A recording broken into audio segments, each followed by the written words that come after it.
Film chamber లో చురుగ్గా polling ప్రక్రియ కొనసాగుతోంది. ఫిల్మ్ ఛాంబర్ లో ఎలాంటి వివాదాలు లేవని మైత్రి మూవీస్ రవి అంటున్నారు. గిల్ట్ అనేది ఛాంబర్ కు పోటీయే కాదన్నారు.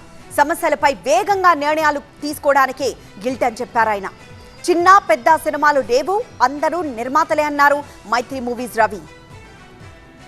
అంటారు గిల్డ్ దేనికి వచ్చింది? ఓ పబ్లిసిటీకి. మనంతా ఒక కన్సార్టియంగా అయ్యి 70 లక్షలు అయ్యే పబ్లిసిటీ 15 లక్షలు ఎలా తెచ్చుకోవాలి, మేము డిస్కౌంటెడ్కి ఇస్తాం, మన ఫిల్మ్ ఇండస్ట్రీ కదా, మనం క్యారీ చేద్దాం అని చెప్పి వచ్చిన దానికి మాతో పాటు ఒక 20 మంది ఫామ్ అయింది. ఇప్పుడు 96 మంది ఉన్నారండి. అందరూ కూడా బెనిఫిట్ అవుతున్నారుగా. 70 లక్షల పబ్లిసిటీని 15-20 లక్షలు లవ్ చేసుకుంటున్నారు.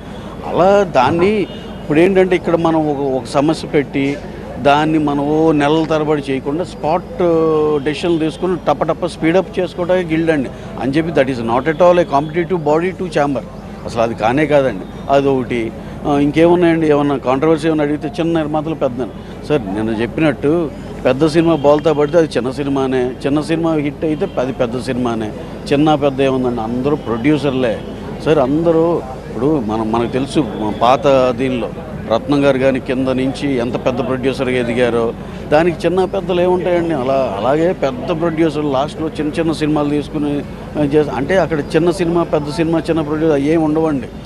మన కంటెంట్ మనం తీసుకెళ్తుందండి పైకి, పెద్దది చేస్తుంది లేకపోతే చిన్నది చేస్తుంది అంతే. అది కూడా మిత్ అండి. ఊరినే ఎలక్షన్ జరిగేటప్పుడు ఏదో రాజకీయం చేయటం తప్పితే దాంట్లో కూడా బేస్లెస్ ఆర్గ్యుమెంట్స్ అయ్యాయి.